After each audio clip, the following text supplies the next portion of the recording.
کل ہی میں نے کہیں پڑھا فلیمنکو ناچ کی طرح آزاد، سو دکھے دل کی تحریر۔ ناچ کو ہمیشہ خوشی اور آزادی کا اظہار سمجھا جاتا رہا ہے اور سمجھا ہی جاتا رہے گا۔ میں نے بہت سے ناچ بھی نہیں دیکھے اور کوئی شوق بھی نہیں ہے دیکھنے کا، ویسے کوئی وقت بھی نہیں ہے اور سمجھ بھی۔ مجھے یوں معلوم پڑتا ہے جیسے کوئی ایک انسان جو کہ اکیلا یا دو چار اکٹھے ہل جل رہے ہیں، خود کی توہین تو کر ہی رہے ہیں، مر ہی رہے ہیں، خود کا لوں جھاڑ رہے ہیں، بانٹ رہے ہیں، اور دیکھنے والے محسوس کرنے والے، تھرک پر تھرکنے والے ان کی بوٹیاں نوچ رہے ہیں، ان کا ایک ایک بال ناچ رہا ہے، اور بنے سورے سانپوں، چیلوں، کووں، بلکہ کتوں اور بھیڑیوں کی طرح مجسمہ حسرت اور حیرت بنے، ہاتھوں سے نہیں، نظروں سے، دھڑکنوں سے، پھڑکن سے اس ناچنے والی یا والیوں، والے اور والوں کے چیتھڑے اتار رہے ہیں۔ اکثر کی نہیں ہر کی رال ٹپک ٹپک کر ساتھ بیٹھوں کے کپڑے بھی گیلے کر رہی ہے۔ کپڑے کیا، کرسیاں، قالین بھی، اور رہا سہا کوئی 0/0 انسان ہونا بھی تف ہے۔ مگر بھائی کیا کریں، اگر ناچنے والیاں انسان ہیں تو بیچارے دیکھنے والے مسکین بھی تو کمزور ہیں، انسان ہونے کے ناطے اور گھٹیا دل و دماغ ہونے کے ناطے انسان ہی ہے نا، کیا کریں۔ انگ انگ آزمائش پر کھڑا ہے اور پورا اترنے کی کوئی کرن چھو کے نہیں دیتی۔ کوئی لاچاری سی لاچاری ہے، کوئی بے بسی سی بے بسی ہے، کوئی بے اختیاری سی بے اختیاری ہے، استغفر اللہ، کوئی اتنا بھی بے بس نہ ہو یا اللہ۔ اس سب سے آج اچانک یاد آ گیا حال ہی میں میرا اسپین کا کیا سفر۔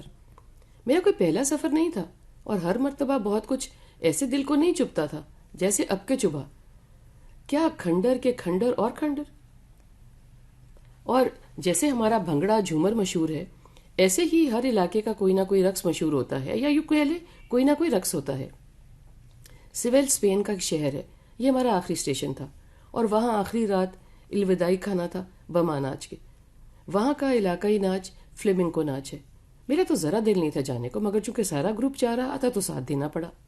کوئی گھنٹے کا پروگرام تھا، خیر۔ ناچنے والے لڑکیاں لڑکے کوئی نو عمر بھی نہیں تھے، اور لباس کوئی نئے بھی نہیں تھے، کئی دہائیوں پرانے، جگہ جگہ سے بوسیدہ ناچنے والوں کی دلوں کی طرح۔ ایسے ہی چلا آ رہا ہے کوئی کئی دہائیوں سے، اور چلتا ہی رہے گا۔